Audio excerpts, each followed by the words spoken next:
Sir good morning and welcome to the show. Good morning Vishnu. Sir, എനിക്കിന്ന് ആദ്യമായിട്ട് ഒരു stock ചോദിക്കാനുള്ളത് ഗെയിലിനെ പറ്റിയാണ്. നമ്മൾ ഗെയിലിനെ പറ്റി നോക്കുമ്പോൾ നമുക്ക് ലാസ്റ്റ് ഒരു ട്രേഡഡ് പ്രൈസ് ആയിട്ട് നമുക്ക് കാണാൻ സാധിക്കുന്നത് ഗെയിലിലൊരു 1.54% ഒരു നേട്ടമാണ് നമുക്ക് കാണാൻ സാധിക്കുന്നത്. നമ്മൾ ഗെയിലിൽ നോക്കുമ്പോൾ ഇന്നലത്തെ ഒരു ലാസ്റ്റ് ട്രേഡഡ് പ്രൈസ് 159 എന്നുള്ളതായിരുന്നു. അതായത് നമുക്കിന്ന് ടെക്നിക്കൽ അനാലിസിസിൽ അല്ലാതെ ഒരു ഫണ്ടമെന്റൽ അനാലിസിസ്, ഈ ഒരു സ്റ്റോക്കിന്റെ ഒരു ഫണ്ടമെന്റൽ അനാലിസിസ് പറ്റിയാണ് നമുക്ക് കൂടുതൽ അറിയാൻ താല്പര്യം. എന്തായാലും ഈ സ്റ്റോക്കിന്റെ ഒരു ഫണ്ടമെന്റൽ സാർ എങ്ങനെയാണ് നോക്കിക്കാണുന്നത്? വിഷ്ണു, ഈ ഓയിൽ ആൻഡ് ഗ്യാസ് സെക്ടർ നമ്മളിപ്പോൾ അടുത്ത കാലങ്ങളിൽ കൂടുതലും സോളാർ പവറിനെ കുറിച്ചോ അല്ലെങ്കിൽ ഓൾട്ടർനേറ്റ് എനർജിയെ കുറിച്ചോ നമ്മൾ സംസാരിച്ചുകൊണ്ടിരുന്നതും ഇന്ത്യയിൽ കൂടുതൽ ഇൻവെസ്റ്റ്മെന്റ് വരാൻ വച്ചിരുന്ന ഒരു വെർട്ടിക്കലും അത് തന്നെ ആയിരുന്നു എന്നുള്ളതാണ് നമ്മൾ ലാസ്റ്റ് 3-4 കൊല്ലം മനസ്സിലാക്കിയത്. ബട്ട് അടുത്ത കാലത്ത് നമുക്കൊരു വലിയ മാസീവ് ചേഞ്ച് വരുന്നുണ്ട്. അത് എസ്പെഷ്യലി US ഡ്രിവൺ ചേഞ്ച് ആണ്. US ഡ്രിവൺ ചേഞ്ച് എന്ന് വെച്ചാൽ അവിടെ US ട്രംപ് ഇപ്പോഴും പറയുന്നത് ഓയിൽ ആൻഡ് ഗ്യാസ് ആണ് നിങ്ങൾ കോൺസെൻട്രേറ്റ് ചെയ്യേണ്ട സെക്ടർ. മറ്റുള്ള EV അല്ലെങ്കിൽ അങ്ങനത്തെ കാര്യങ്ങളിലേക്ക് അല്ലെങ്കിൽ alternate source of energy like solar, wind എന്നുള്ള കാര്യങ്ങളിലേക്കല്ല ഓയിൽ ആൻഡ് ഗ്യാസിൽ കോൺസെൻട്രേറ്റ് ചെയ്യണം എന്നുള്ളതാണ്.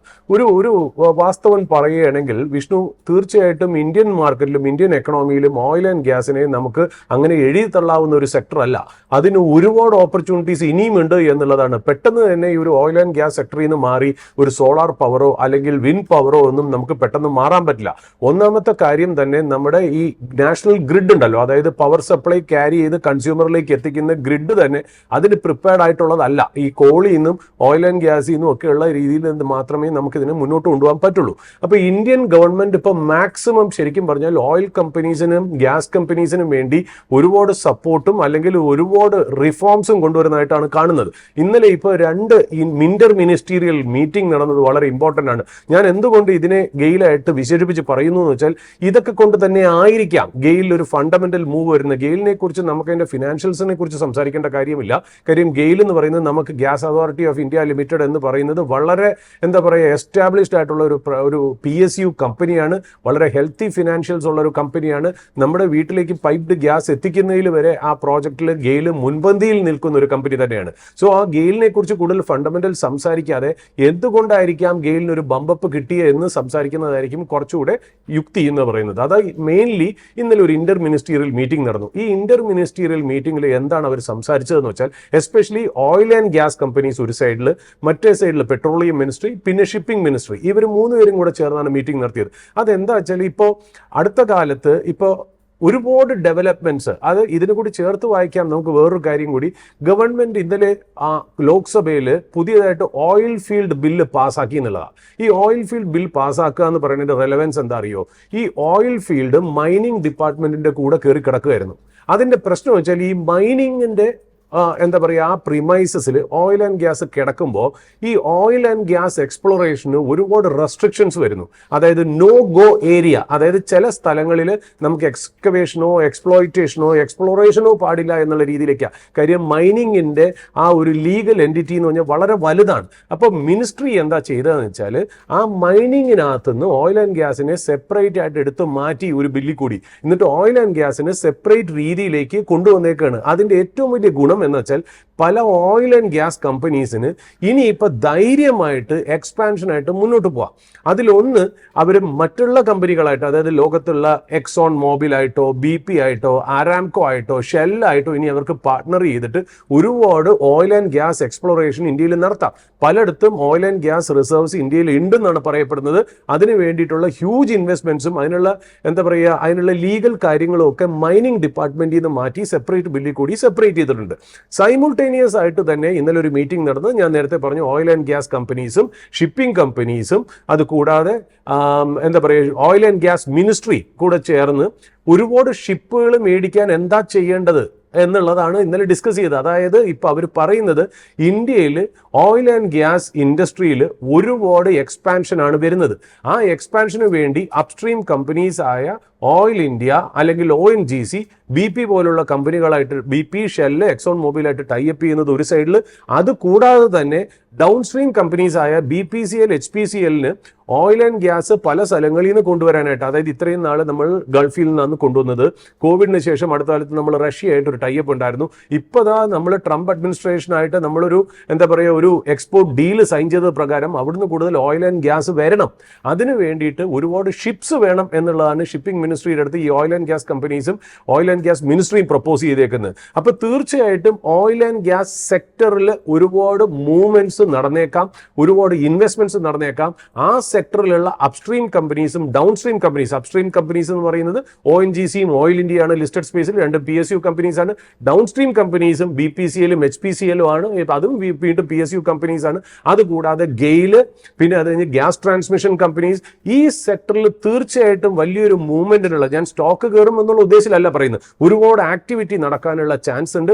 ഒരു പക്ഷേ ഇത് തന്നെ ആയിരിക്കാം ഈ ഗെയിൽ എന്ന് പറയുന്ന സ്റ്റോക്സിന്റെ ബാക്കപ്പ് ആയിട്ട് വരുന്നത്. ടെക്നിക്കൽ ലെവൽ ഞാൻ പ്രദീപ് ചന്ദ്രശേഖർ നമ്മുടെ ചാർട്ട് അനലിസ്റ്റ് ഇല്ലാത്തതുകൊണ്ട് ഞാൻ അതിനെക്കുറിച്ച് സംസാരിക്കുന്നില്ല. But fundamentally oil and gas sector is in for a major action from here on. Thank you sir, നമുക്ക് വേണ്ടി ഈ ഒരു വിവരങ്ങൾ പങ്കുവച്ചു. ഏതായാലും നമുക്ക് ഇപ്പോൾ പ്രദീപ് ചന്ദ്രശേഖർ സാർ നമ്മുടെ കൂടെ ഇപ്പോൾ അവൈലബിൾ ആയിട്ടുണ്ട്. നമുക്ക് സാറിലോട്ട് ഒന്ന് കടക്കാം. സാർ, നമുക്കിപ്പോൾ സൂരജ് സാറിനായിട്ട് ഇപ്പോൾ ഒരു ഡിസ്കഷൻ നടന്നത് ഗെയിലിനെ പറ്റിയാണ്. സാർ ഗെയിലിൻ്റെ കൂടുതൽ ഫണ്ടമെൻ്റൽ ആയിട്ടുള്ള അല്ലെങ്കിൽ ആ ഓയിൽ സെക്ടറിലെ ഫണ്ടമെൻ്റൽ കാര്യങ്ങളാണ് വിശദീകരിച്ചത്. സാറിന് നമുക്ക് ഗെയിലിൻ്റെ ടെക്നിക്കൽ ആയിട്ടുള്ള കാര്യങ്ങൾ കൂടി ഒന്ന് പങ്കുവെക്കാമോ? വിഷു, നമ്മൾ ഗെയിലിന്റെ ടെക്നിക്കൽ വശം നോക്കുമ്പോഴേക്കും കണ്ടിന്യൂസ് ആയിട്ട് നമുക്ക് സെല്ലിംഗ് പ്രഷർ ഗെയിലിലും കാണാൻ സാധിക്കുന്നത്. മറ്റ് പല മേജർ സ്റ്റോക്സിനെ പോലെ തന്നെ ഗെയിലിന്റെ കേസിലും long term and short term trend രണ്ടും ബെയറിഷായി തന്നെ തുടരുന്നു. എങ്കിലും നമുക്ക് ഇത്രയും വലിയൊരു സെൽ ഓഫിനെ തുടർന്ന് ഗെയിലിന്റെ കേസിലും നമുക്ക് ഷോർട്ട് ടേമിൽ ഒരു ഷോർട്ട് കവറിംഗ് എക്സ്പെക്ട് ചെയ്യാം. അങ്ങനെ ഒരു ഷോർട്ട് കവറിംഗ് നടക്കുന്നുണ്ടെങ്കിൽ രണ്ട് മേജർ റെസിസ്റ്റൻസ്, ആദ്യത്തെ 170, അതിനുശേഷം 210 ആയിരിക്കണം നമ്മൾ ശ്രദ്ധിച്ചിരിക്കേണ്ടത്. 170ന്റെ റെസിസ്റ്റൻസ് ബ്രേക്ക് ചെയ്യാൻ സാധിച്ചു കഴിഞ്ഞാൽ ഷോർട്ട് ടേം ട്രെൻഡ് ബുള്ളിഷായി മാറും. സാർ, നമുക്ക് ഏതായാലും ഒന്ന് ഇന്ത്യൻ മാർക്കറ്റിലോട്ട് കൂടി വരേണ്ടതുണ്ട്. ഇന്ത്യൻ മാർക്കറ്റിലോട്ട് നമുക്ക് നോക്കുമ്പോൾ കാണാൻ സാധിക്കുന്ന ഇന്നലെ 22,470 എന്നൊരു ലെവലിൽ ഒരു ക്ലോസിംഗ് ആണ് ഉണ്ടായത്. ഏകദേശം ഒരു 27 പോയിന്റിന്റെ ഒരു ഫ്ലാറ്റ് ഇടിവാണ് ഇന്നലെ നിഫ്റ്റി 50യിൽ നമുക്ക് കാണാൻ സാധിച്ചത്. നിഫ്റ്റി 50യിൽ സാറിന്റെ ഒരു ടേക്ക് എന്താണ് ഇനി? വിഷ്ണു, നിഫ്റ്റി 50യുടെ കേസിൽ ട്രെൻഡിൽ ഒരു മാറ്റവും ഇല്ല. Long term and short term trend രണ്ടും ബെയറിഷായി തന്നെ തുടരുന്നു. ഈ ഇന്നത്തെ ട്രേഡിംഗ് സെഷനിൽ നമ്മൾ ശ്രദ്ധിച്ചിരിക്കേണ്ട മേജർ റെസിസ്റ്റൻസ് 22,700 പോയിന്റ്. ആ ഒരു റെസിസ്റ്റൻസ് മറികടക്കാൻ സാധിച്ചു കഴിഞ്ഞാൽ അടുത്ത മേജർ റെസിസ്റ്റൻസ് 23,000 പോയിന്റിലായിരിക്കും. 23,000 പോയിന്റിന്റെ റെസിസ്റ്റൻസ് ബ്രേക്ക് ചെയ്യാൻ സാധിച്ചാൽ മാത്രം നമുക്ക് ഷോർട്ട് ടേമിൽ ഒരു ട്രെൻഡ് റിവേഴ്സൽ കാണാൻ സാധിക്കും. സോ ഇന്നത്തെ ഒരു പ്രോബ്ലം ഞാൻ മാർക്കറ്റിൽ കണ്ട്, ഞാൻ റിലയൻസ്, HDFC ബാങ്ക് മുതലായ സ്റ്റോക്സിലൊക്കെ ഒത്തിരി ബൈയിങ് ഇൻട്രസ്റ്റ് വരുമെന്ന് പ്രതീക്ഷിച്ചിരുന്നു. പക്ഷെ അവസാനം നമ്മൾ ട്രേഡിംഗ് അവസാനിക്കുന്ന സമയത്ത് HDFC ബാങ്ക് മാത്രമേ നമുക്ക് അല്പം ബൈയിങ് ഇൻട്രസ്റ്റ് കാണാൻ സാധിച്ചുള്ളൂ. റിലയൻസ് ഇൻഡസ്ട്രീസ് മുതലായ മറ്റ് ഹെവി വെയ്റ്റ്സിലൊക്കെ നമുക്ക് നിരാശയായിരുന്നു വീണ്ടും കാണാൻ സാധിച്ചത്. സാർ, നമുക്ക് ബാങ്ക് നിഫ്റ്റിയിലോട്ട് കൂടി ഒന്ന് വരേണ്ടതുണ്ട്. ബാങ്ക് നിഫ്റ്റി നോക്കുമ്പോൾ ഇന്നലെ ഒരു 48,056 എന്നൊരു ലെവലിലാണ് ക്ലോസിംഗ് ഉണ്ടായത്.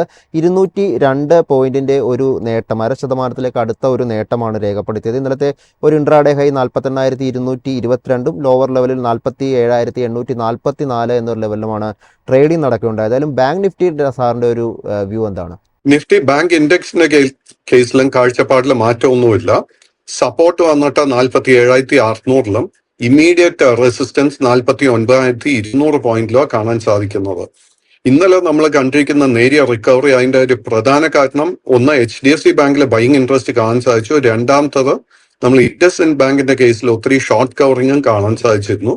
ഇത് നമുക്കൊരു ട്രെൻഡ് റിവേഴ്സൽ ആയിട്ട് നമുക്ക് ഒരിക്കലും ഇത് വിലയിരുത്താൻ സാധിക്കത്തില്ല. സാർ, ഒരു സ്റ്റോക്ക് ഫോക്കസ് ആയിട്ട് വരുമ്പോൾ നമ്മുടെ ഇപ്പോൾ ഉള്ള ഒരു സ്റ്റോക്ക് കോറമണ്ടൽ ഇന്റർനാഷണൽ ആണ്. കമ്പനിയെ പറ്റി നോക്കുമ്പോൾ ഇന്നലെ ഒരു എഗ്രിമെന്റ് സൈൻ ചെയ്തതായിട്ടൊരു ന്യൂസ് ഉണ്ടായിരുന്നു. ഏകദേശം 53% ഒരു സ്റ്റേക്ക് NACL ഇൻഡസ്ട്രിയിൽ നിന്ന് എടുക്കുക എന്നുള്ളത്. ഏകദേശം 820 കോടി രൂപയുടെ ഒരു മൂല്യം വരുന്ന ഒരു അക്വിസിഷൻ ആണ് ഇന്നലെ ഒരു ന്യൂസ് ആയിട്ട് നമുക്ക് ലഭ്യമായിരുന്നത്. കമ്പനിയെ പറ്റി നമ്മൾ നോക്കുമ്പോൾ ഇന്നലത്തെ ഒരു ട്രേഡിങ്ങിൽ നമുക്ക് കാണാൻ സാധിച്ചത് 2% ഒരു നേട്ടവും ഈ ഒരു സ്റ്റോക്ക് രേഖപ്പെടുത്തിയിരുന്നു.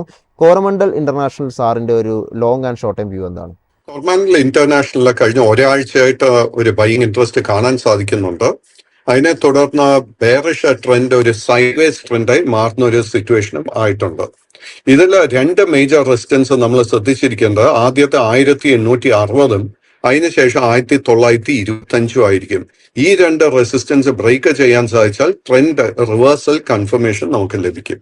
സാർ അടുത്തൊരു സ്റ്റോക്ക് ചോദിക്കാനുള്ളത് BEML പറ്റിയാണ്. കമ്പനിയെ പറ്റി നോക്കുമ്പോൾ ഇന്നലെ ഒരു MOU സൈൻ ചെയ്തതായിട്ട്, അതായത് സിമൻസ് ഇന്ത്യ ആയിട്ട് ഒരു MOU സൈൻ ചെയ്തതായിട്ടുള്ള ഒരു ന്യൂസ് ഉണ്ടായിരുന്നു. നമുക്ക് ഈ ഒരു സ്റ്റോക്കിനെ പറ്റി നോക്കാം. സ്റ്റോക്ക് നോക്കുമ്പോൾ നമുക്ക് കാണാൻ സാധിച്ചത് ഇന്നലെ ഒരു 2% ഒരു നേട്ടം രേഖപ്പെടുത്തിയ സ്റ്റോക്ക് ഈ 2490 എന്നുള്ള ലാസ്റ്റ് ട്രേഡർ പ്രൈസ് ആണ് നമുക്ക് കാണാൻ സാധിക്കുന്നത്. ഈ ഒരു സ്റ്റോക്കിൽ സാറിന്റെ ഒരു long and short time view എന്താണ്?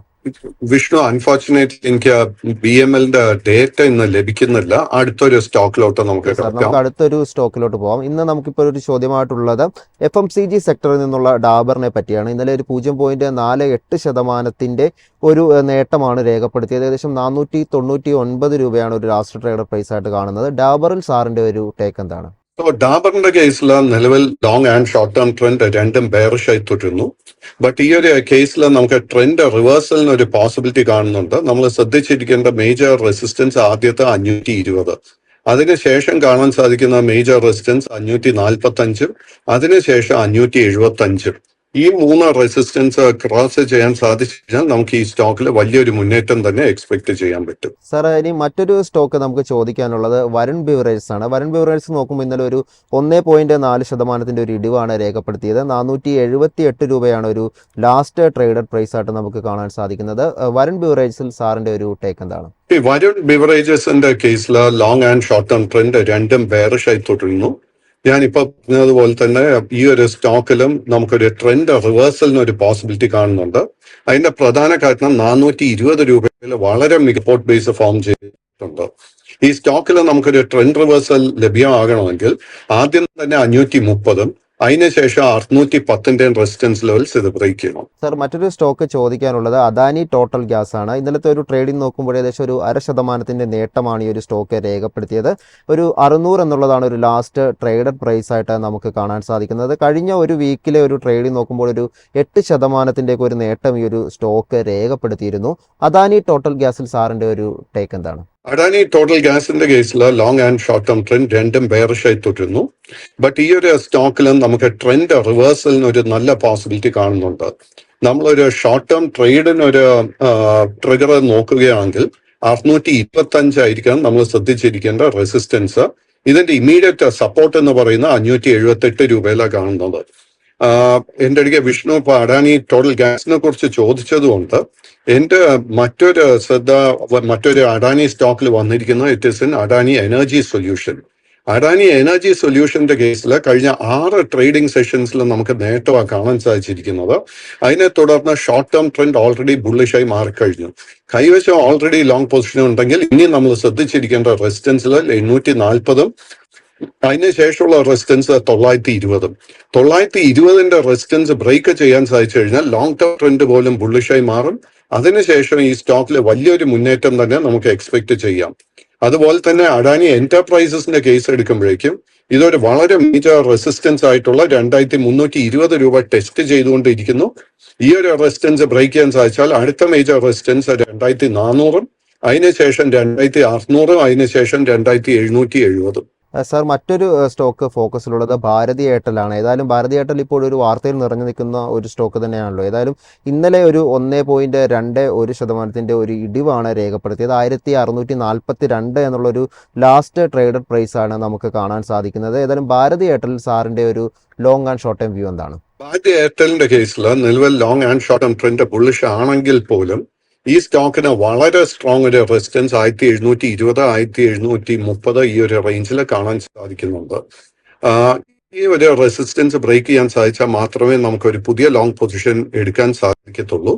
കൈവശം ഓൾറെഡി ലോങ് പൊസിഷൻസ് ഉണ്ടെങ്കിൽ നമ്മൾ വളരെ സ്ട്രിക്റ്റ് ആയിട്ട് 1555 രൂപയിൽ സ്റ്റോപ്പ് മെയിൻറ്റെയിൻ ചെയ്യണം. സാർ, മറ്റൊരു സ്റ്റോക്ക് ചോദിക്കാനുള്ളത് അദാനി വിൽമർ ആണ്. അദാനി വിൽമറിനെ നോക്കുമ്പോൾ 1.8% ഒരു ഇടിവാണ് ഇന്നലത്തെ ഒരു മാർക്കറ്റിൽ രേഖപ്പെടുത്തിയത്. 250 എന്നുള്ളതാണ് ഒരു ലാസ്റ്റ് ട്രേഡഡ് പ്രൈസ് ആയിട്ട് നമുക്ക് കാണാൻ സാധിക്കുന്നത്. കഴിഞ്ഞ ഒരു വീക്ക് നോക്കുമ്പോൾ 5% മുകളിലേക്ക് ഒരു നേട്ടം ഈ ഒരു സ്റ്റോക്കിൽ ഉണ്ടായിരുന്നു. അദാനി വിൽമറിൽ സാറിന്റെ ഒരു ടേക്ക് എന്താണ്? അഡാനി വിൽമറിൽ long term and short term trend രണ്ടും ബെയറിഷായി തുടരുന്നു.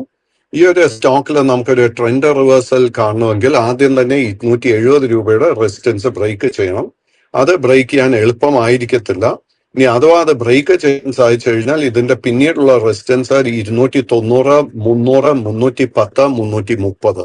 സാർ മറ്റൊരു സ്റ്റോക്ക് ഫോക്കസിലുള്ളത് NBCC ആണ്. NBCC നോക്കുമ്പോൾ ഒരു 0.3% ഒരു നേട്ടമാണ് രേഖപ്പെടുത്തിയത്. ഈ ഒരു സ്റ്റോക്കിൽ സാറിൻ്റെ ഒരു long and short time view എന്താണ്?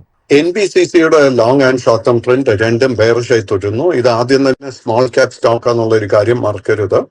ഇത് ഫേസ് ചെയ്യുന്ന ആദ്യത്തെ മേജർ റെസിസ്റ്റൻസ് 87 രൂപ, അതിനുശേഷം 95 ആൻഡ് വളരെ മേജർ റെസിസ്റ്റൻസ് 106. 106ന്റെ റെസിസ്റ്റൻസ് ബ്രേക്ക് ചെയ്യാൻ സാധിച്ചാൽ മാത്രം ലോങ് ടേം ട്രെൻഡ് ബുള്ളിഷായി മാറും. സാർ അടുത്തൊരു സ്റ്റോക്ക് ഫോക്കസിലുള്ളത് ബജാജ് ഹെൽത്ത് കെയർ ലിമിറ്റഡ് ആണ്. കമ്പനിയുടെ ഒരു ട്രേഡിംഗ് നോക്കുമ്പോൾ ഇന്നലെ ഒരു 1.7% ഒരു നേട്ടം രേഖപ്പെടുത്തിയിരുന്നു ഈ ഒരു ഓഹരി. നിലവിൽ 642 എന്നുള്ള ഒരു ലാസ്റ്റ് ട്രേഡർ പ്രൈസ് ആണ് കാണുന്നത്. കഴിഞ്ഞ വീക്കിലെ ഒരു പെർഫോമൻസ് നോക്കുമ്പോൾ ഒരു 12% അടുത്ത ഒരു നേട്ടമായിരുന്നു ഈ ഒരു ഓഹരി രേഖപ്പെടുത്തിയത്. ബജാജ് ഹെൽത്ത് കെയർ ലിമിറ്റഡിൽ സാറിൻ്റെ ഒരു long and short time view എന്താണ്? ബജാജ് ഹെൽത്ത് കെയറിന്റെ കേസിൽ long and short term trend രണ്ടും ബുള്ളിഷായി തന്നെ തുടരുന്നുണ്ട്. ബട്ട് വളരെ ഷോർട്ട് ടേം നോക്കുകയാണെങ്കിൽ ഇതൊരു ട്രേഡിംഗ് റേഞ്ചിലോട്ട് പോയിക്കൊണ്ടിരിക്കുന്ന ഒരു സാഹചര്യം നമുക്ക് കാണാൻ സാധിക്കുന്നത്. ഇതിലെ മേജർ സപ്പോർട്ട് 555, മേജർ റെസിസ്റ്റൻസ് 720 രൂപ കാണുന്നത്. 720ന്റെ റെസിസ്റ്റൻസ് ബ്രേക്ക് ചെയ്യാൻ സാധിച്ചാൽ മാത്രമേ നമുക്ക് പുതിയൊരു ബൈയിങ് അവസരം ഈ സ്റ്റോക്കിൽ ലഭിക്കാൻ പോകുന്നുള്ളൂ. സാർ ബജാജിന്റെ ഭാഗത്ത് നിന്നുള്ള ഒരു സ്റ്റോക്കിനെ പറ്റിയാണ് അടുത്തതെന്ന് ചോദിക്കാനുള്ളത്. ബജാജ് സ്റ്റീൽ ഇൻഡസ്ട്രീസിനെ പറ്റിയാണ് ചോദിക്കാനുള്ളത്. ഈ ഒരു സ്റ്റോക്ക് 2% ഒരു നേട്ടം രേഖപ്പെടുത്തിയിരുന്നു. ഏകദേശം 673 ഒരു പ്രൈസാണ് BSEയിൽ ഒരു ലാസ്റ്റ് ട്രേഡർ പ്രൈസ് ആയിട്ട് നമുക്ക് കാണാൻ സാധിക്കുന്നത്. ഈ ഒരു സ്റ്റോക്കിൽ സാറിന്റെ ഒരു ടേക്ക് എന്താണ്? ബജാജ് സ്റ്റീലിലോട്ട് വരുന്നതിന് മുൻപ് ബജാജ് ഹൗസിംഗ് ഫിനാൻസിനെ കുറിച്ച് ഞാൻ ഒരു വ്യൂ നൽകാം. ബജാജ് ഹൗസിംഗ് ഫിനാൻസ് ജനുവരി മാസത്തിലായിരുന്നു ഇതിന്റെ ഓൾ ടൈം ലോ നമുക്ക് നൽകിയത്. 103 രൂപയിലായിരുന്നു ആ ഓൾ ടൈം ലോ.